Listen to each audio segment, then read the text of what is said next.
ওরে ওরে ওরে, অনেক সাধনার পর হাতে পাওয়া গেল এই সেই মিনি কিচেন সেটটা।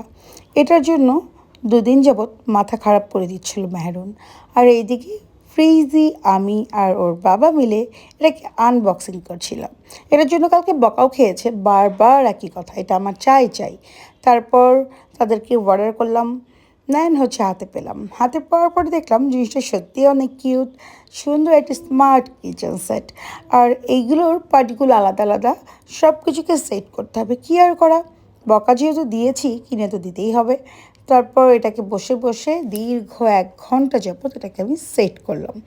সেট করতে গিয়ে অনেক ভোগান্তিও ভুগেছি, বাট সেট করার পরে সত্যি এটা অনেক বেশি কিউট আর ভালো লাগার মতো। যাই হোক, এটা রিয়েলি একটা স্মার্ট কিচেন। আমাদের নর্মালি কিচেনে যেরকম যাবতীয় সব কিছু থাকে এর মধ্যে সব কিছুই আছে। ভালো লাগছিল। আর ছোটোবেলার কথা মনে পড়ছিল, মনে হলো 1 ঘন্টা আমি এটার সাথে খেলাধুলা করলাম। তো আমার মতো কার কার বাচ্চারা এরকম আবদার করে। আমার বাচ্চা কিন্তু ফেসবুকে এই ভিডিওগুলো দেখে দেখে আমার মেসেঞ্জারে এগুলোকে সেন্ড করে রাখে, আর বলে আমাকে এটা কিনে দিতেই হবে। আর যতক্ষণ না দিচ্ছি ততক্ষণ তো মাথাটা খারাপ করে দেয়, যদিও এটা ঠিক না, তারপরেও কী আর করা। তার খুব বেশি চাহিদা নেই, কিন্তু খেলনার চাহিদা তার আছেই আছে। যাই হোক, এই যে এখানে ছিল একটা ওভেন, ফ্রিজ, সিঙ্ক, কিচেনে যা যা লাগে, rack, vegetable box, chopper board, bin, coffee corner, মানে সব কিছু কী নাই। আবার ছোট্ট একটা ড্রয়ার, মানে ইচ অ্যান্ড এভরিথিং একটা স্মার্ট কিচেনের মধ্যে সবই ছিল। আমি অনেক এনজয় করে খেলছিলাম, আর সে ঘুমিয়েছিল বলেই কিন্তু আমি এই খেলাটা খেলতে পারলাম, নতুবা কিন্তু সে আমাকে মোটেও ধরতে দিত না।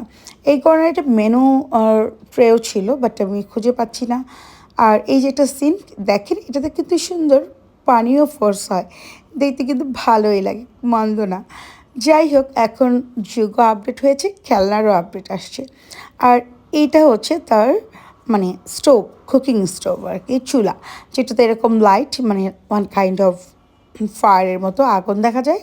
আর এই পাশটাতে আর একটু সুন্দর, রান্না করলে যেমন স্টিম দেখা যায়, এ পাশটাতে আবার ঠিক তেমন এরকম বসিয়ে দিয়ে এটা আবার ঘুরিয়ে দিলে এখান থেকে স্টিম ওঠে। তো জিনিসটা সত্যিই অনেক কিউট, দেখতেও সুন্দর, ভালো লাগার মতোই। তো আমি দেখছিলাম, অনেকক্ষণ খেলছিলাম আর গল্প করছিলাম যে কী যুগ আসলো রে বাবা, সব কিছুই পাওয়া যায়। যাই হোক, অনেকক্ষণ খেলতে খেলতে ছোটোবেলার কথা মনে পড়ে গেল, আর আপনাদের সাথেও একটু শেয়ার করলাম। যেহেতু মেয়েকে বকাঝকা দিয়েছি, কিনে তো দিতেই হবে, কী আর করা। তো আমার মতো পুচকু পুচকু বাচ্চা কাদের বাড়িতে আছে, কারা কারা আমার মতো এরকম প্রবলেম রেগুলার ফেস করেন, অবশ্যই কমেন্ট করে জানাবেন। টাটা।